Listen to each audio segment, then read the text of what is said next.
Agents Podcast. Okay, ladies and gentlemen, welcome back to another episode of the Lab Coat Agents Podcast. And today I have the pleasure of talking to a real estate agent on the East Coast, specifically from Charleston, South Carolina, who has a pretty fascinating story and something I think you're all going to want to hear. Obviously, there is the normal stuff. You know, he went from marine biology to real estate because that's normal, of course.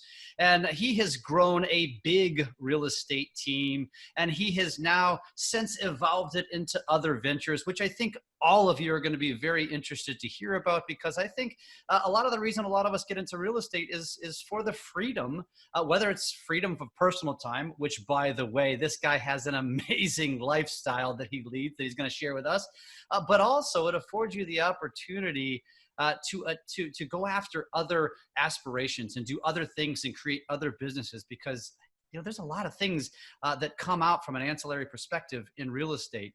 And so, ladies and gentlemen, welcome to the show, Mr. Dewey Golub. I just found out his real name is actually Aaron, but he couldn't be called Aaron as a kid because there was a girl within his circle that was also called Aaron, and he couldn't have a girl's name. Sorry, Dewey, I just had to share that. I thought that was pretty funny. Good stuff. Hey, man, welcome. I'm literally looking forward to chatting more with you. Yeah, Jeff, how are you? Thanks.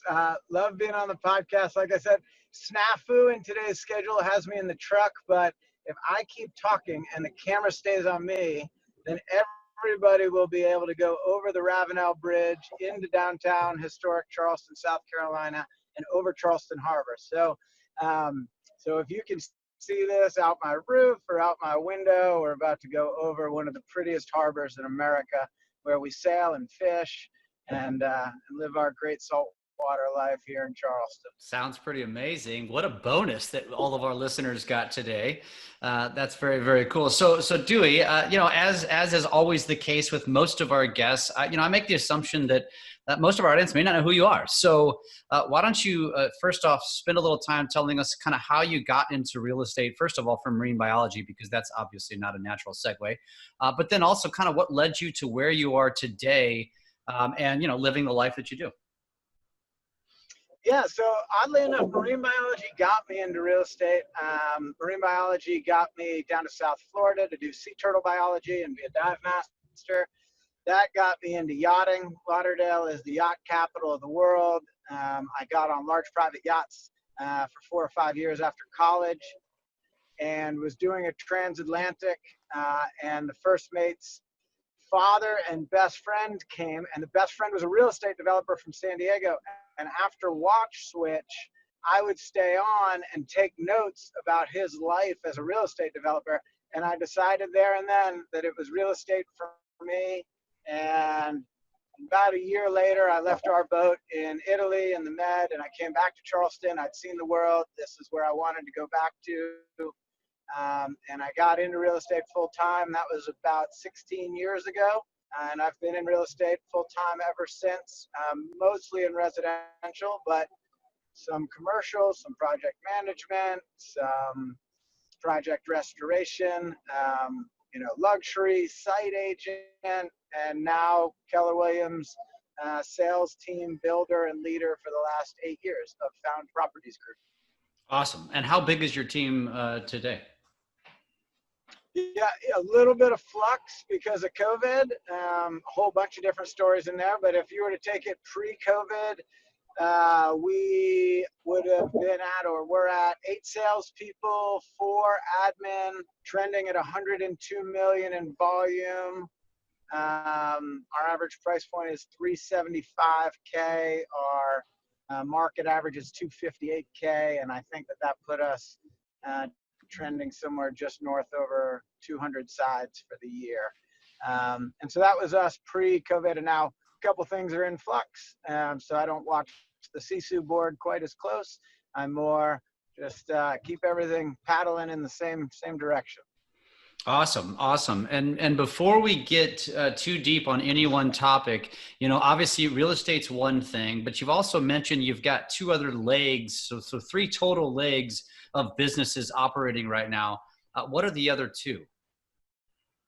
Yeah, so I like building businesses, but I always want them to interrelate. I love everything real estate.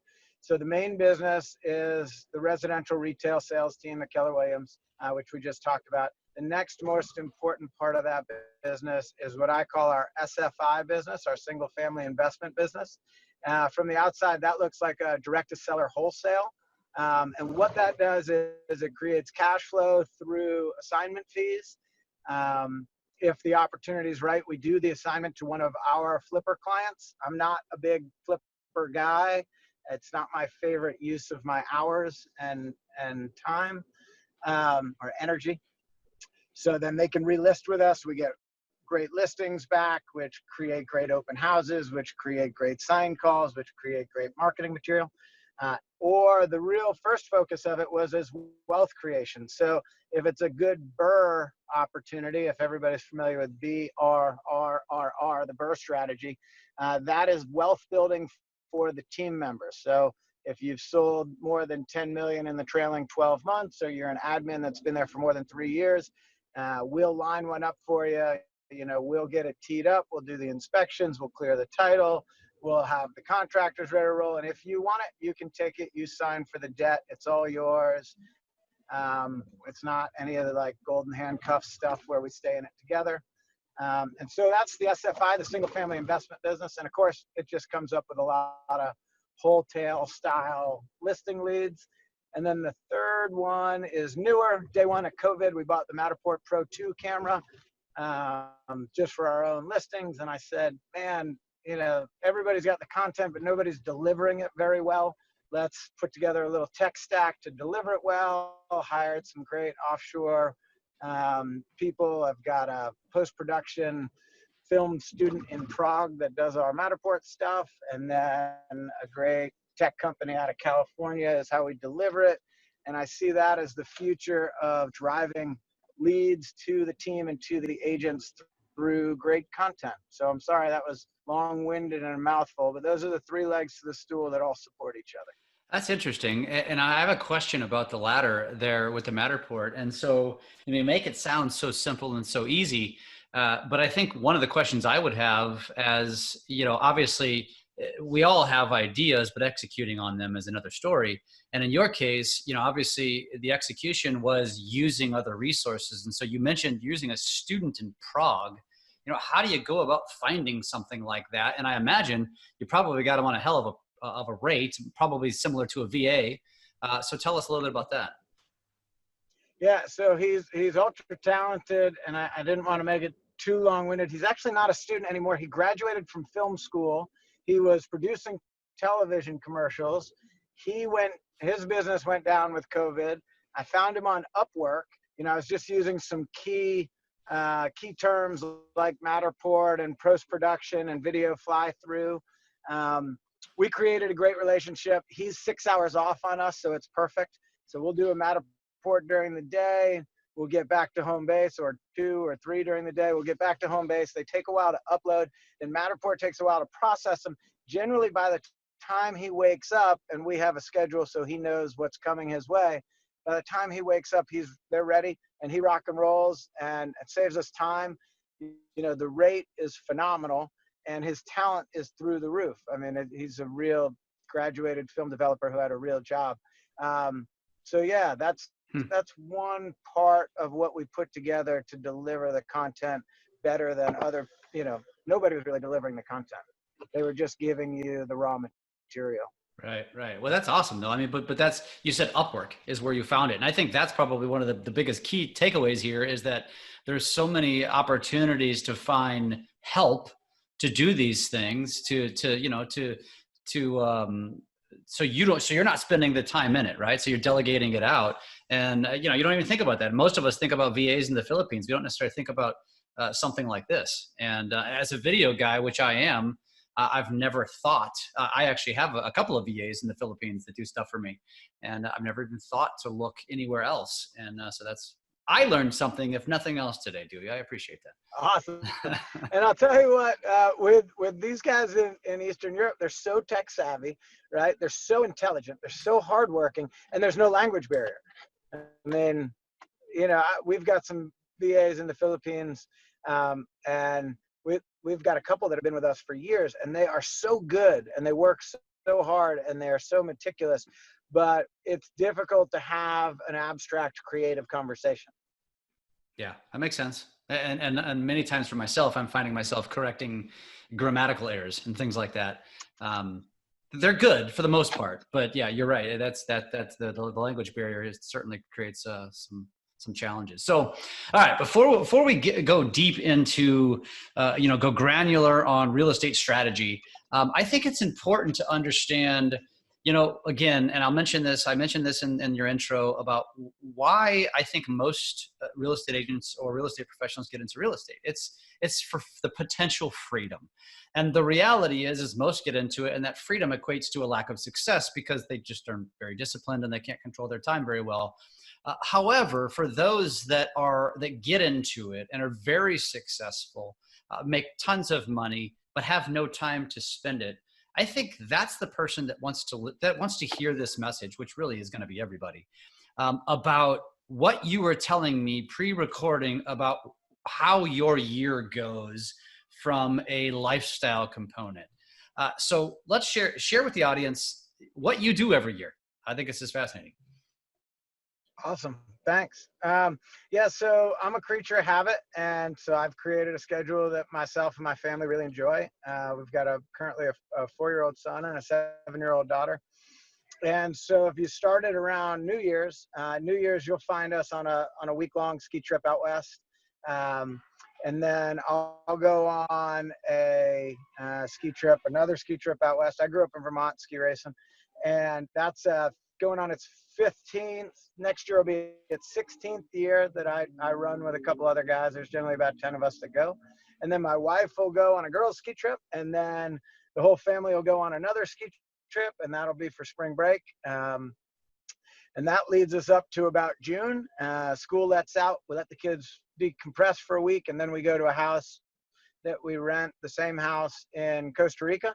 And that's all about surf and wellness and getting into the jungle. There's no rules for the kids. They're riding quads, or we're all riding quads. They're not on the throttle quite yet. No shoes. There's no walls on the restaurant. There's no rules. There's nobody to tell them what to do. They can get hurt, like fire ants hurt, like little things, right? They got to figure life out for themselves. So we do that for a month. And then we come back and check in on life and friends and business for 2 weeks. And then we go out west, and we'll fly in somewhere and rent an RV wherever that somewhere is, and we move it around. And then the kids will be out camping in an RV out west in national parks for 2 weeks. And then we come back, and then in the fall we'll do a family trip. My wife's from Michigan, I'm from Vermont, so we'll go to one of those places to see family, and then that leads us back to the beginning and rinse and repeat. Are you adopting any children, like adult children, maybe? I mean, I can't carry all their stuff anymore, so I need more of a bro than another child. Well, let me know where I can submit my application. I'm sure my wife won't mind at all. That's awesome, by the way, and obviously I'm not sharing my life. It's not quite as structured. We go different places, and we have a second home and things like that. So I'm not complaining by any means, but I think what you're doing is fascinating, because I am never, and I think I can speak for most real estate professionals, I struggle to take a week off. I'm just one of those neurotic personalities that always stays dialed in, even on vacation. It's just the way I am, and it's the way I choose to be, right? Because I don't want to come back to 10,000 emails. But for someone to be able to go down to Costa Rica and be gone for a month, which I'm sure you're still dialed into your business to a certain degree, but correct me if I'm wrong. I mean, are you? Yeah, I as I get older, I love sport, and I see my business as my main sport. It's the thing that I train on and think about and work in the most, like a professional athlete would work on themselves. And so I switch my gears when I'm down there. I step back from the daily and solving the immediate problem and think, how's the big picture? Where are we going? What's happening? What should I read? Who should I listen to? What project should I dive into? And I'm always up first. I like it that way. It's quiet. I'm uninterrupted. So I'm generally up for an hour or two working before the family. And then I'll generally, during midday, like siesta, when the kids are inside cooling off, doing their schoolwork or thinking, I'll check in. I'll have scheduled calls for about an hour and a half or so, whether it's with clients or my team members. And then I'm the last one up. So then I'll generally work for another hour or two. So it sounds like a lot of work, but really, it's just fun. Yeah. Yeah. I'll do that like 7 days a week. Like, I'm not looking for a break. I think it's awesome. Well, I mean, and nobody's going to feel sorry for you. You're in Costa Rica. I mean, it's not misery there. And I think there's something to be said for that too, though. But that's the thing is that as we're talking about this lifestyle component, which so many just humans in general, but let's obviously this is a real estate podcast. I think, in reality, real estate agents probably fall into two categories. One, they don't make enough money to do any of that stuff because they just don't have the discipline. They're not getting the business. And two, they're so busy, they can't take the time, or they feel like they can't take the time. And so what would you say to either one of those two audiences to get themselves in a better position? Now, maybe not, taking 12 ski trips and a week in Costa Rica and, I'm exaggerating, of course, but not to your level. But what do you recommend to either side to get to that place? Because that's where we all want to go. Yeah. So I think a lot of people start real estate teams because they want more money, or they want more of this, or they want more of that. I started a real estate team because I was going to have my first child, and I didn't want to keep acting like a realtor, right? I was out of the 70 hours a week. I was out of the every night and all weekends. And so I started it essentially for leverage and freedom. And that's the same thing that I say in, very early in the interviews with anybody that wants to join the team, whether they're admin or agent. It's like, if you want leverage, that's what our part of what our team is. It's a communal leverage system, right? So like Diane, who's been in real estate probably 15 years, she's been with me for 8 years. She sells about 15 million in stuff. She is a super high C, like really doesn't like people interacting with her clients, will still go on a sailing trip with another couple every winter in the Virgin Islands and essentially not have cell phone service, and know when she comes back, it is not going to be a mess. Things will have happened. Checks will be waiting for her. Her pipeline will have been worked. It's not that it stands still or goes backwards. It actually moves forwards, and she's okay with it, right? So I didn't just do it for me to be selfish so that I could have my lifestyle. I did it because I thought, well, if I do this for myself, there's other people that want it. And if I do it for myself, I can do it for them. And if I do it for them, we'll all stay together. And so that is how they get it, in my opinion. I don't think you really could set up enough systems as a standalone person to really do it. You need to have a group of like-minded people that all want the same thing, that deal with the same quality in the same way. And so for me, that's real estate team, and that's what a real estate team should be.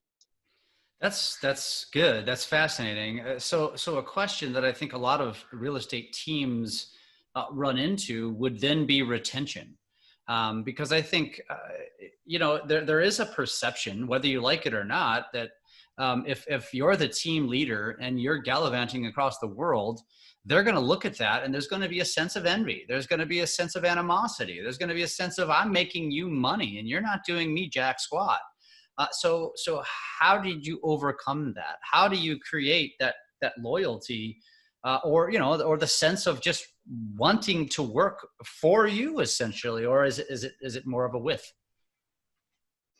Yeah, no, I think it's language, right? And it's clarity. So they don't work for me, I work for them, right? Is the way that I always say it. One of the things that's great for them is when I'm gone and I'm still working my SOI. And when my SOI wants to be serviced, I'm clearly not there to do it, even if I wanted to. So they get my clients, right? So, hey, that's great. Dewey should stay gone because our technology is going to interact with his clients. And when his clients want something, I get to make money.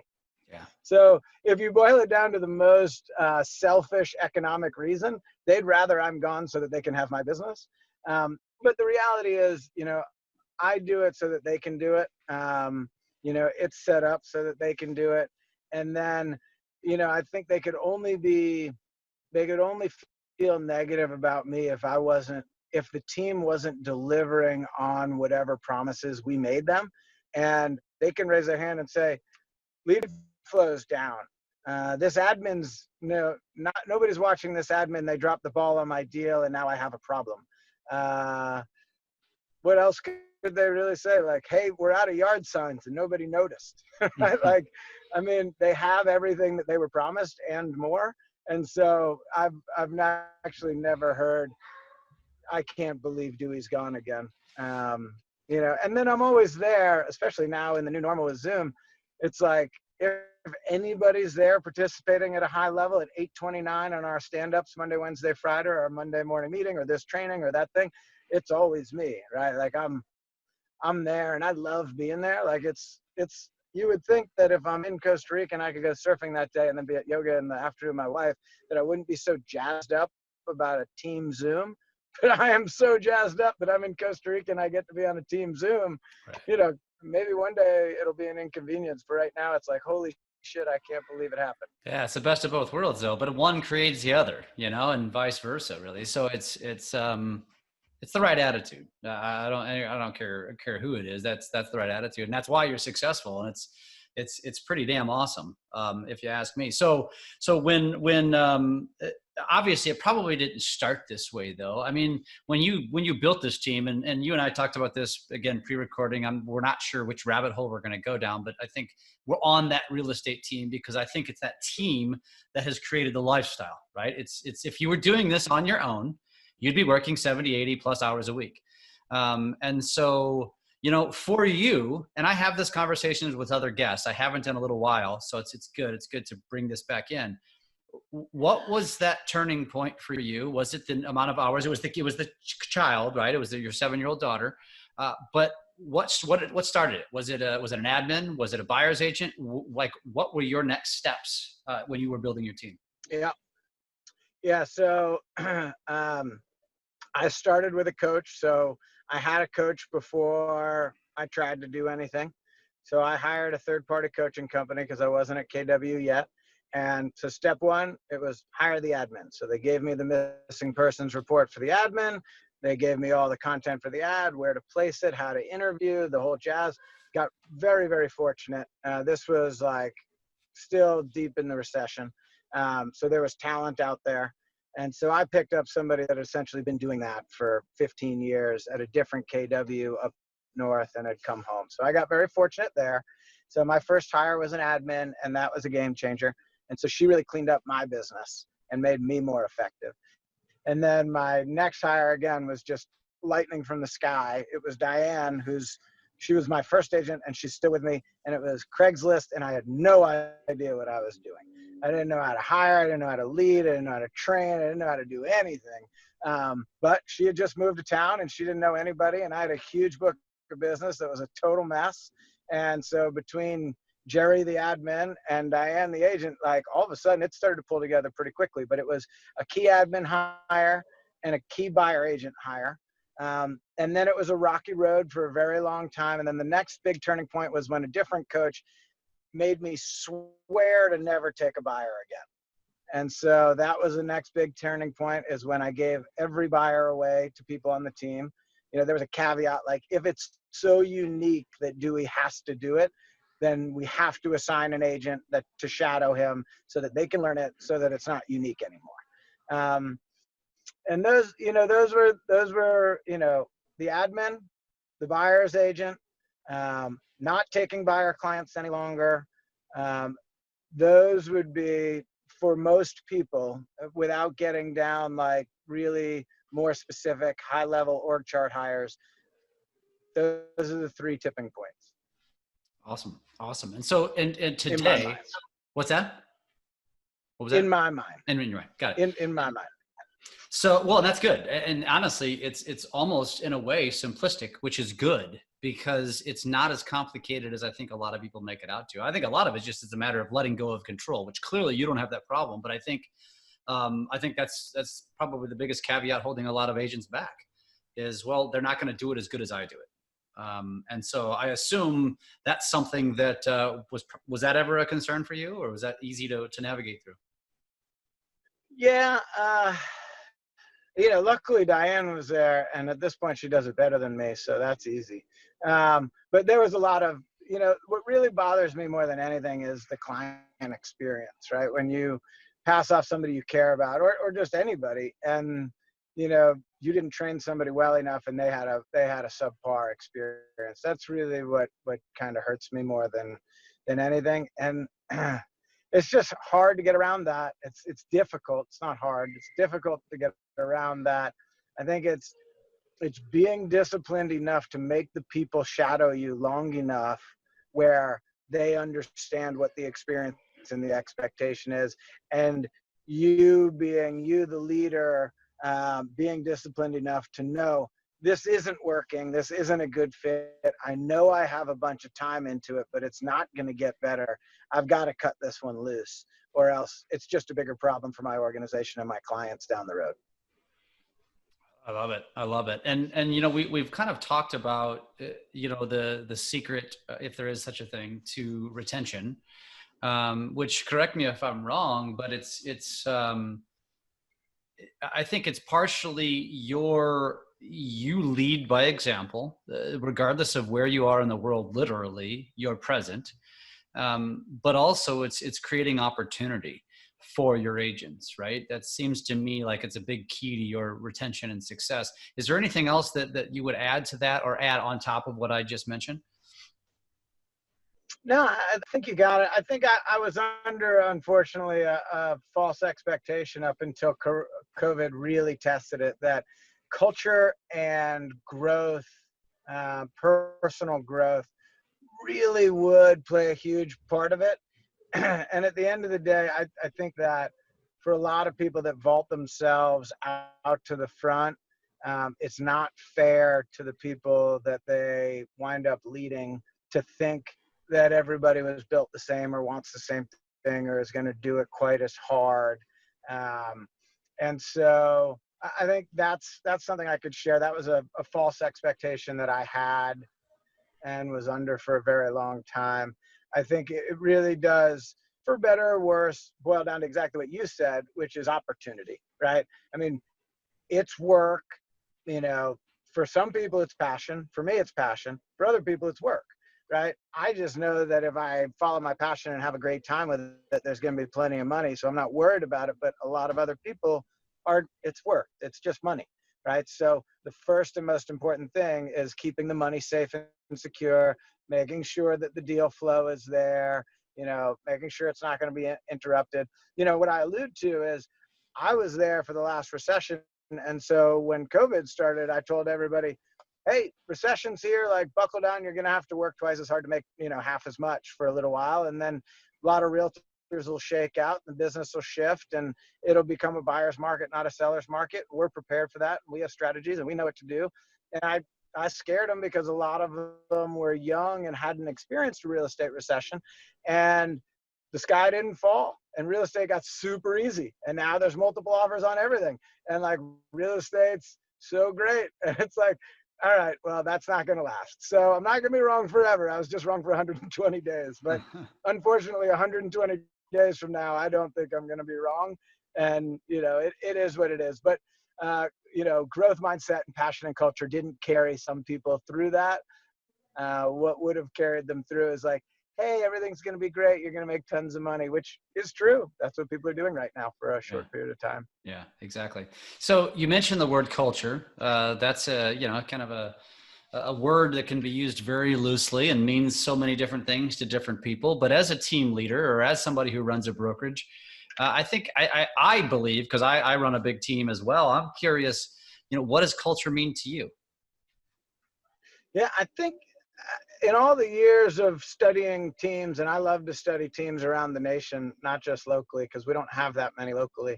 I would say that culture is whatever the common bond that brings those people together, that generally starts with the person in charge, because they're the ones that attracted individuals to them one at a time.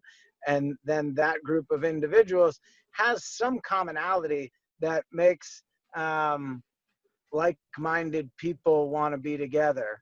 And so I think that if I boiled it down, the culture is whatever the characteristic similarities are that they have. That could be good, bad, or indifferent. That could be going to the bar and the strip club. That can be, charity and giving back. That can be exercise and wellness. But generally, you find one person that wants to go out and get like hammer drunk every day, and they're going to be with like 7 other people like that. Mm-hmm. And you find, 7 people that want to go to church 3 times a week instead of once a week, and they're all going to be like that, right? And the same with the wellness. You go to the gym once a week versus 5 times a week. The 5 times a week people, they're all going to be together, and you're not going to get much of a mix of say the first one and the third one. Spirituality is hopefully in everybody. But the getting hammered drunk every night and the going to the gym every morning, those people, they're not the same culture. So you're saying you would question me if I said I like to get hammered, I still go to church, but I also end up in the gym. That's just not, that doesn't happen, huh? I'm just going to say that I don't believe you. Fair. I won't argue with you on that one. Awesome. So let me ask you this. You talked about your 3 different legs of your business. Which one's your favorite? Oh man, right now it's the SFI. Well, I don't know. I just left a Matterport shoot and I had a great time doing that.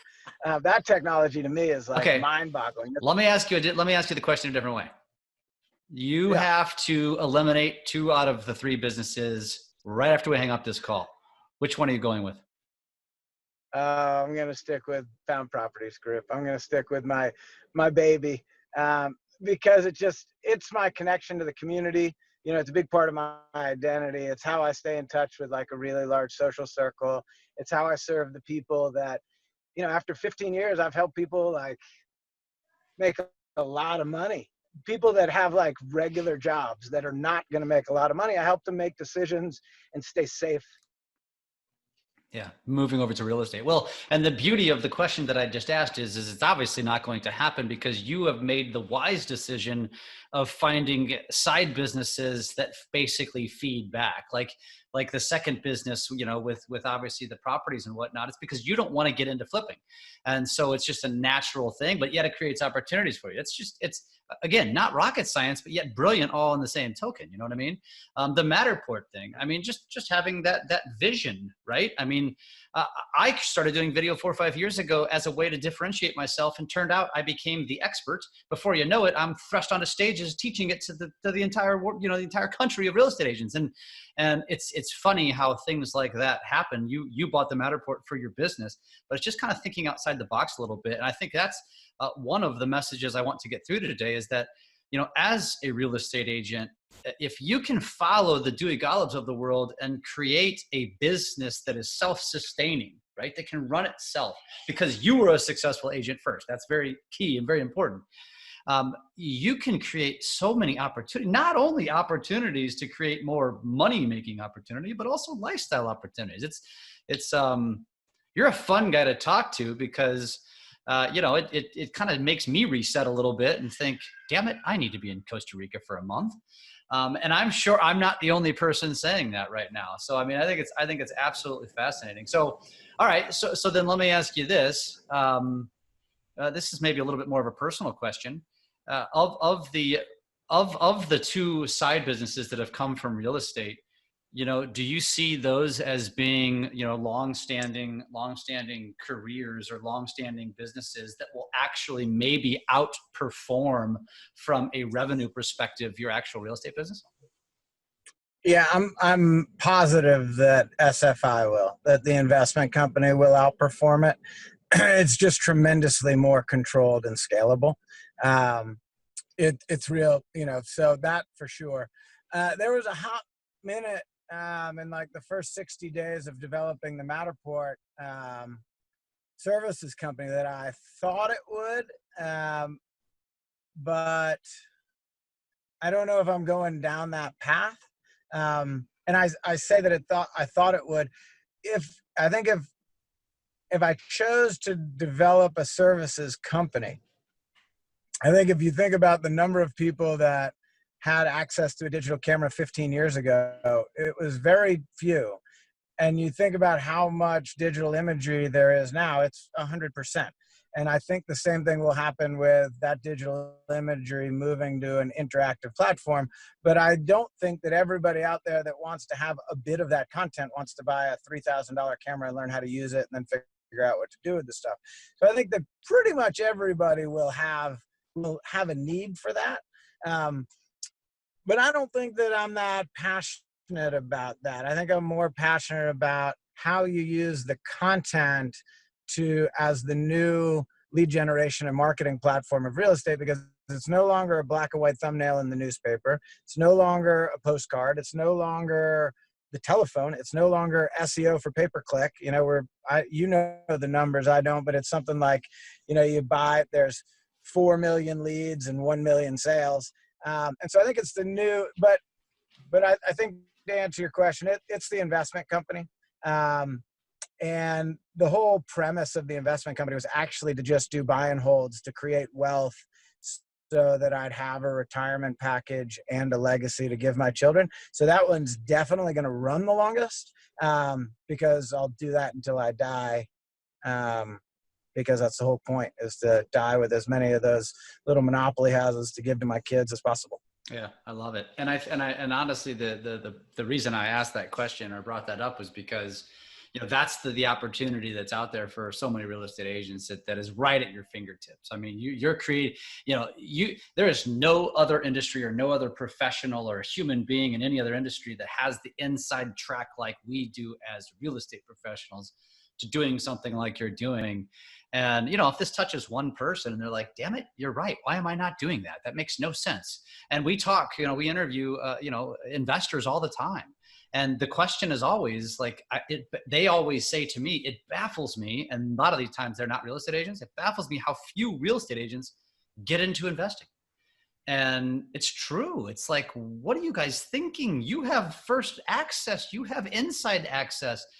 Why are you not doing it? And then times like these where they're, everybody looks at it, you know how it is, and we're way past it now, but, like as soon as COVID started, you saw an opportunity. Same thing for myself and like Tristan with Lab Coats. Like we looked at it and said, I'm not going to pull back. I'm going to not double down. I'm tripling down on content. I am tripling down on being seen, because now everybody's going to come into our world. So I have to be 3 times more than they are. And then I know they're all going to drop like flies, because that's what happens. And here I'll still be standing. And it sounds like you're following the same path. I love it. It's been fantastic, Dewey. This has been a great interview. Do you have any parting words, parting recommendations, parting advice for our audience?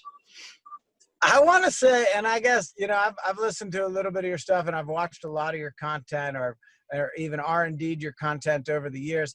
But I just want to make it crystal clear for anybody, you ask such good questions that I have learned, and I'm a fairly introspective person. I start every morning with a 3-minute stoicism with Ryan Holiday. Like, I'm no stranger to this stuff, but you have asked some questions that have made me just really re-examine and have realizations about my own life. So I thank you very much for that. I every day I get to I tell people all the time when I say I'm the host of the Lab Coat Agents podcast, which is kind of a cool thing to say, but selfishly I do it because I get to talk to really cool people, and the more you do it, I get to just ask. I get to selfishly, because I like to listen to podcasts, I get to be the one asking the questions. It's nothing better, right? And so it's a lot of fun. And again, I'm thinking from my audience. I'm thinking from an entertaining perspective. We can only talk about real estate so much. And so how do we make this somewhat interesting? And you've done a fantastic job of it, because believe me, I have to labor to pull good content out sometimes. And I did not feel that today. So I really appreciate your time. And let me ask you this. If anybody wants to find you, get a hold of you, follow you, what's the best place to do so? Yeah, so I'm easy. We're Found, as in I Found You a House, Found Properties Group, Keller Williams, Charleston, South Carolina. Email address is straightforward. If anybody wants to know more about anything I talked about, Angie Murto, our Director of Operations, CEO, has got it all in a drive somewhere that she can send you a link to. It's DEWEY at foundpropertiesgroup.com. And I'm always happy to share, pay it forward. I'm totally transparent. Where are you most visible on social media? Wherever Emily Key, our listing manager and marketer, puts me. Okay. How about this? Where are you most personal on social media? Yeah, wherever my wife puts me on Instagram. Okay, fair enough. You're asking great questions. I'll give you a direct answer. I've got a personal Facebook. It's Dewey Golub.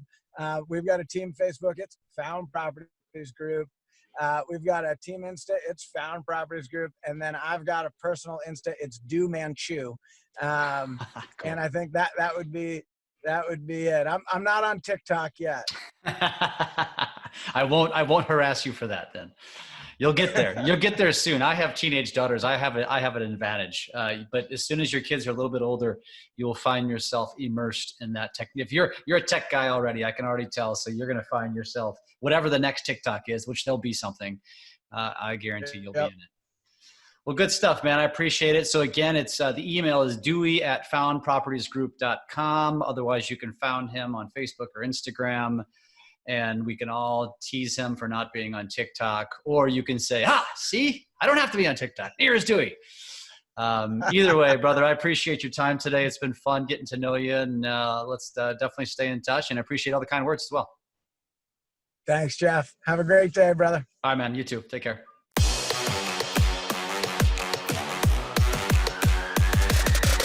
Lab Coat Agents Podcast.